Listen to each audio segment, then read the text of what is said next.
पंचम श्रेणी शक्ति और कार्य तार प्रश्न उत्तर देखिबा। प्रश्न देला तुमे तुम घरे केउ केउ शक्तिर व्यवहार करूछ लिखिबा।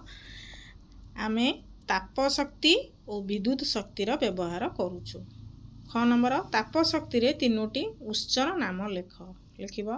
काठ कोयला सूर्य रश्मि आदि ताप शक्तिर उत्स अटे।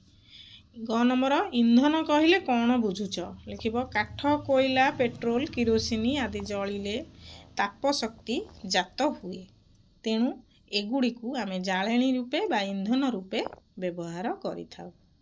दीप जलिले केउ केउ शक्ति पाइथाउ ना दीप जलिले तापज शक्ति पाइथाउ।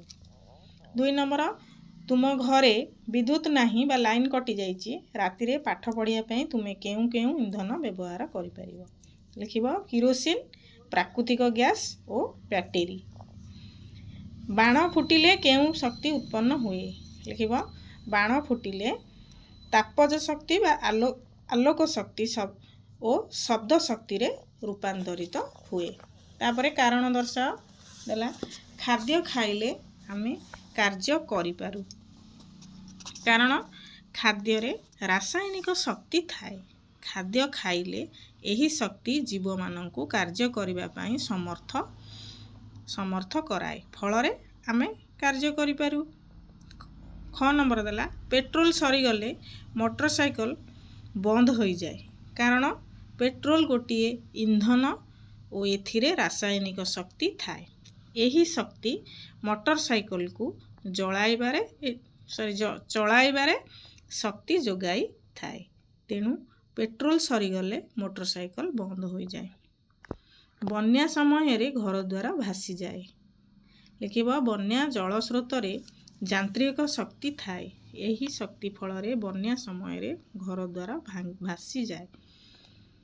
घ नंबर सौर शक्तिर अधिक व्यवहार आवश्यक, कारण सौर शक्ति रे अधिक व्यवहार करिबा द्वारा सौर चूल्हा साहाय्य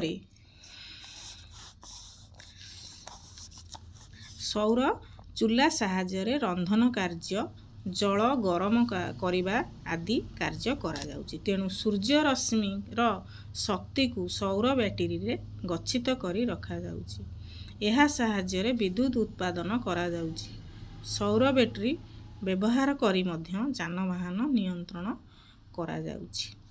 तापरे 9 नंबर देला झड़ रे नड़ा छपर घर उड़ी जाए, कारण बहुथिबा पवन स्रोत रे जेउ शक्ति थाए ताकू आमे यांत्रिक शक्ति कहि थाउ, तेणु झड़ बात्या समय रे गछर डालपत्र चाल घरर छपर और आजबेस्ट आदि एही शक्ति द्वारा उड़ी जाए।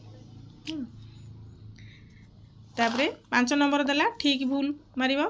कोयला एक असरंती शक्तिर उत्स भूल।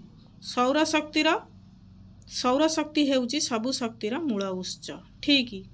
शक्ति कार्य करने को सामर्थ्य दिए ठीक। पोखरी स्थिर जलरू विद्युत शक्ति उत्पादन करा जाई पारिबो, एटा भूल। एबे सरला।